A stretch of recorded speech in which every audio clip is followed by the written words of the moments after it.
Hello friends, welcome to our YouTube channel. Friends, इस video में हम लोग हिंदी के 51 महत्वपूर्ण प्रश्नों को देखेंगे। ये सारे प्रश्न बहुत ही महत्वपूर्ण हैं और बार बार एग्जाम में पूछे भी जाते हैं। तो चलिए वीडियो को शुरू करते हैं और देखते हैं। पहला प्रश्न, भाषा की सबसे छोटी इकाई है। तो भाषा की सबसे छोटी इकाई वर्ण है। सही आंसर हो जाएगा ऑप्शन डी। नेक्स्ट क्वेश्चन है, हिंदी वर्णमाला में आयोगवाह वर्ण कौन से हैं। तो आयोगवाह वर्ण कौन से हैं? तो अन और आह। सही आंसर हो जाएगा ऑप्शन डी, अन और आह। नेक्स्ट क्वेश्चन है, हिंदी वर्णमाला में व्यंजनों की संख्या है। तो हिंदी वर्णमाला में कितने व्यंजन हैं? 33 व्यंजन है। सही आंसर हो जाएगा 33 व्यंजन है और 13 स्वर हैं। तो सही आंसर होगा ऑप्शन सी। नेक्स्ट क्वेश्चन है, महेश का सही संधि विच्छेद है। तो महेश का संधि विच्छेद क्या हो जाएगा? महाजोड़ ईस। सही आंसर होगा ऑप्शन बी, महाजोड़ ईस महेश। स्वागतम में प्रयुक्त संधि का नाम क्या है? स्वागतम, सु जोड़ आगतम, स्वागतम होता है, तो इसमें यन संधि का प्रयोग है। सही आंसर क्या हो जाएगा? यन संधि प्रयुक्त हुआ है। जो धातु या शब्द के अंत में जोड़ा जाता है उसे कहते हैं। तो जो धातु या शब्द के अंत में जोड़ा जाता है उसको प्रत्यय कहते हैं। उसको प्रत्यय कहते हैं। शुरू में जो जोड़ा जाएगा उसको उपसर्ग कहते हैं। पुरोहित में उपसर्ग है। पुरोहित में कौन सा उपसर्ग है? तो पुरः उपसर्ग है। सही आंसर क्या हो जाएगा? ऑप्शन बी, पुरः। नेक्स्ट क्वेश्चन है, अमावट में प्रत्यय है। बार बार पूछा जाता है, तो अमावट में कौन सा प्रत्यय है? आवट प्रत्यय है। सही आंसर हो जाएगा ऑप्शन सी। नेक्स्ट क्वेश्चन है, समास का शाब्दिक अर्थ होता है। तो समास का शाब्दिक अर्थ होता है संक्षेप। सही आंसर होगा इसका ऑप्शन ए, संक्षेप। नेक्स्ट क्वेश्चन है, जिस समास के दोनों पद अप्रधान होते हैं वहां पर कौन सा समास होता है? इसके दोनों पद जो है प्रधान नहीं होते हैं, कोई तीसरा पद आकर प्रधान बन जाता है, उसको क्या कहते हैं? बहुव्रीहि समास कहते हैं। सही आंसर हो जाएगा बहुव्रीहि समास। जैसे कि लंबोदर गणेश के लिए, दशानन रावण के लिए प्रयोग होता है, तो ये सब जो है बहुव्रीहि समास हो जाएगा। पीताम्बर में कौन सा समास है? तो अभी बतलाएं कि पीताम्बर, पीत है, पीला है, अंबर जिसका, तो सही आंसर क्या हो जाएगा? बहुव्रीहि। सही आंसर होगा बहुव्रीहि। ये कृष्ण के लिए कहा जा रहा है पीताम्बर। आजन्म शब्द किसका उदाहरण है? आजन्म शब्द किसका उदाहरण है? अव्ययी भाव का। सही आंसर हो जाएगा ऑप्शन ए, अव्ययी भाव का। पंचवटी में कौन सा समास है? पंचवटी में कौन सा समास हो जाएगा? द्विगु समास हो जाएगा। ऑप्शन ए इसका सही आंसर हो जाएगा, द्विगु समास। इसमें जो द्विगु समास में जो है पूर्व पद में संख्या रहता है, तो यहाँ पंच संख्यावाचक शब्द है, तो क्या हो जाएगा? ये पंचवटी द्विगु समास हो जाएगा। उत्पत्ति के आधार पर शब्द के कितने भेद हैं? तो उत्पत्ति के आधार पर शब्द के 4 भेद होते हैं। सही आंसर हो जाएगा ऑप्शन ए, 4 भेद होते हैं, तत्सम, तद्भव, देशज, विदेशज। संस्कृत में ऐसे शब्द जिसे हम ज्यों का त्यों प्रयोग लाते हैं कहलाते हैं। तो वैसे संस्कृत के शब्द जिसका प्रयोग हम लोग उसी रूप में करते हैं, उसमें कोई बदलाव नहीं होता है, तो उसको हम लोग तत्सम शब्द कहते हैं, तत्सम। निम्न में रूढ़ शब्द कौन सा है? रूढ़ शब्द ऐसे शब्द को कहते हैं जिसका खंड करते हैं, उसको अलग करते हैं तो कोई सार्थक अर्थ नहीं निकलता है, उसी को रूढ़ शब्द कहते हैं। तो इसमें से कौन सा रूढ़ हो जाएगा? वैभव। सही आंसर हो जाएगा वैभव। यौगिक शब्द कौन सा है? यौगिक शब्द ये 2 शब्दों के मेल से बनता है, तो कौन सा हो जाएगा? पाठशाला। पाठशाला जो है यौगिक शब्द हो जाएगा। और एक है योगरूढ़ शब्द कौन सा है? तो शब्द के 3 रूप पढ़े। एक तो हम लोग पढ़े ये यौगिक, और एक हो गया रूढ़। तो रूढ़, यौगिक और योगरूढ़, ये शब्द के 3 प्रकार हुए। तो योगरूढ़ में क्या होता है कि इसमें जो है तीसरा कोई अर्थ निकलता है, जैसे कि लंबोदर, हम लोग समास में पढ़े थे अभी बहुव्रीहि समास, उसी तरह इसमें होता है योगरूढ़ में। सही आंसर हो जाएगा लंबोदर। लोटा शब्द है। लोटा कैसा शब्द है? तो लोटा जो है देशज शब्द है। सही आंसर हो जाएगा ऑप्शन सी, देशज। निम्नलिखित में तत्सम शब्द का चयन कीजिए। तो कौन सा शब्द जो है तत्सम शब्द है? सही आंसर हो जाएगा वर्षा। ऑप्शन बी इसका बिल्कुल सही आंसर होगा। नेक्स्ट क्वेश्चन देखेंगे, व्युत्पत्ति के आधार पर संज्ञा के कितने भेद होते हैं? यहाँ पर थोड़ा सा समझिएगा, अगर क्वेश्चन में व्युत्पत्ति लिख दिया तो संज्ञा के 3 भेद हो जाएंगे। सही आंसर क्या हो जाएगा? 3 भेद हो जाएगा, रूढ़, यौगिक और योगरूढ़। लेकिन अगर सिर्फ पूछे कि संज्ञा के कितने भेद होते हैं तो 5 भेद होंगे। अगर पूछे कि अर्थ के विचार से संज्ञा के कितने भेद होते हैं तो 5 भेद होते हैं। लेकिन अगर क्वेश्चन में व्युत्पत्ति लिख दिया तो याद रखिएगा 3 भेद होगा। सूर्य शब्द का स्त्रीलिंग क्या होगा? सूर्य शब्द का स्त्रीलिंग क्या होता है? सूर्या। सही आंसर क्या हो जाएगा? सूर्या। भाववाचक संज्ञा बताइए होगा। भाववाचक संज्ञा कौन सा है इसमें से? तो लड़कपन जो है भाववाचक संज्ञा है। सही आंसर क्या हो जाएगा? ऑप्शन ए, लड़कपन। अर्थ के विचार से संज्ञा कितने प्रकार के होते हैं? तो मैंने अभी बताया था कि अर्थ के विचार से संज्ञा के 5 भेद हैं। या केवल पूछे कि संज्ञा के कितने भेद होते हैं तो 5 ही लिखिएगा। निम्नलिखित में से कौन सा शब्द व्यक्तिवाचक संज्ञा है? व्यक्तिवाचक संज्ञा कौन सा हो जाएगा? ये हो जाएगा यमुना। सही आंसर हो जाएगा यमुना। कौन सा शब्द भाववाचक संज्ञा नहीं है?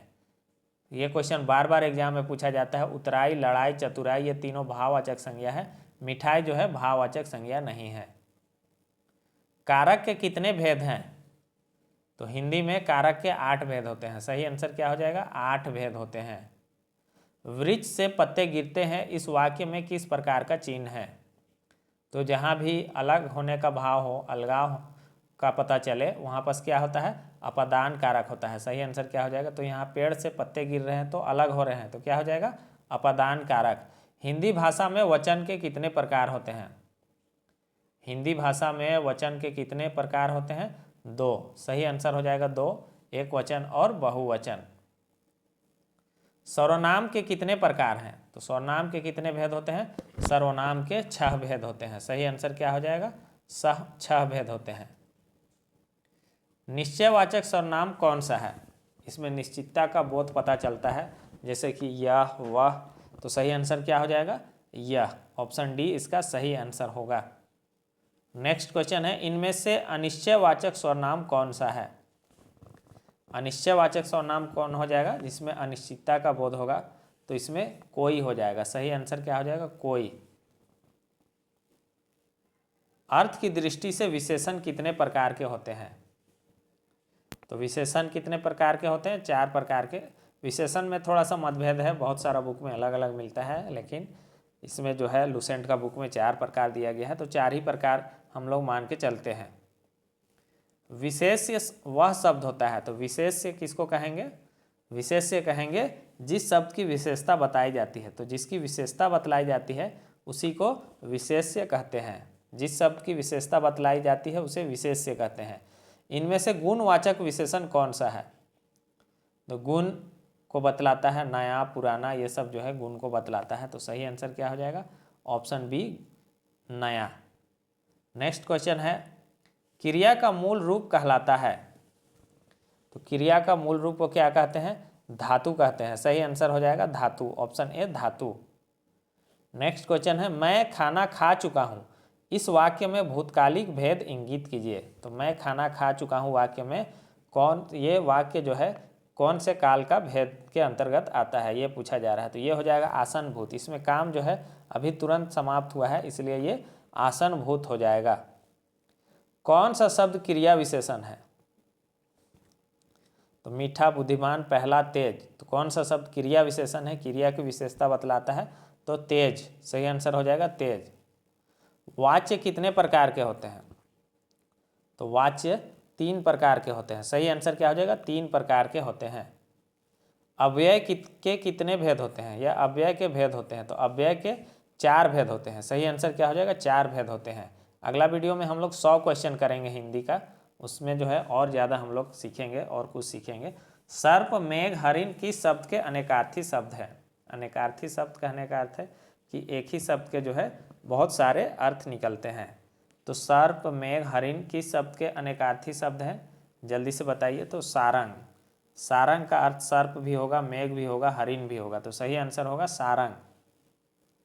इनमें से कौन सा शब्द अंबर का अनेकार्थी है? अंबर। अंबर का अनेकार्थी क्या हो जाएगा?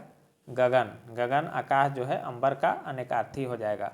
अंबर का और अर्थ होता है, जैसे कि वस्त्र, वस्त्र को भी अंबर कहते हैं, कपास को भी अंबर कहते हैं। पर्यायवाची शब्द पूछ रहा है। भुजंग का पर्यायवाची शब्द है भुजंग। भुजंग का पर्यायवाची शब्द क्या हो जाएगा? सर्प। सर्प सही आंसर हो जाएगा सर्प। अथ का विलोम शब्द है तो अथ का विलोम शब्द क्या होगा?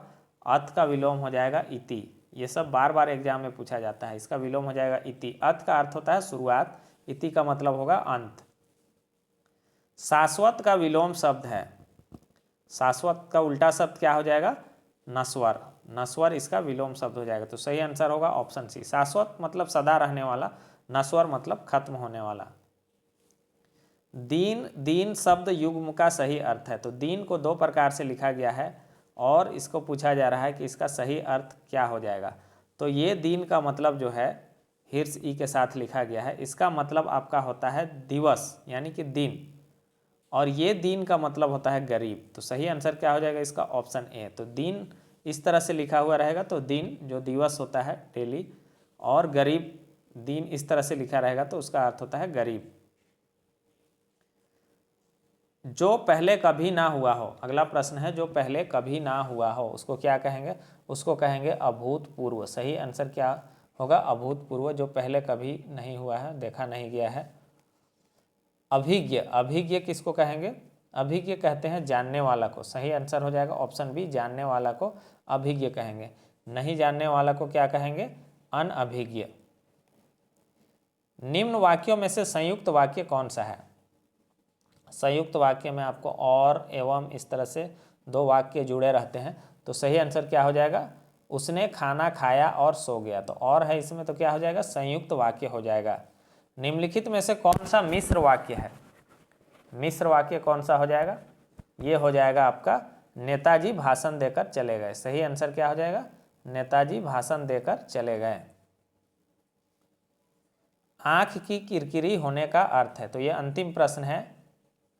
अच्छा, एक मिनट देखते हैं इसमें कौन सा मिश्र वाक्य है पूछ रहा है। मिश्र वाक्य इसमें जो हो जाएगा, सेठ जानता है कि नौकर ईमानदार है। सही आंसर क्या हो जाएगा? सेठ जानता है कि नौकर ईमानदार है। ये क्वेश्चन हम लोग देख लिए थे। संयुक्त वाक्य उसने खाना खाया और सो गया, और मिश्र वाक्य हो जाएगा सेठ जानता है कि नौकर ईमानदार है।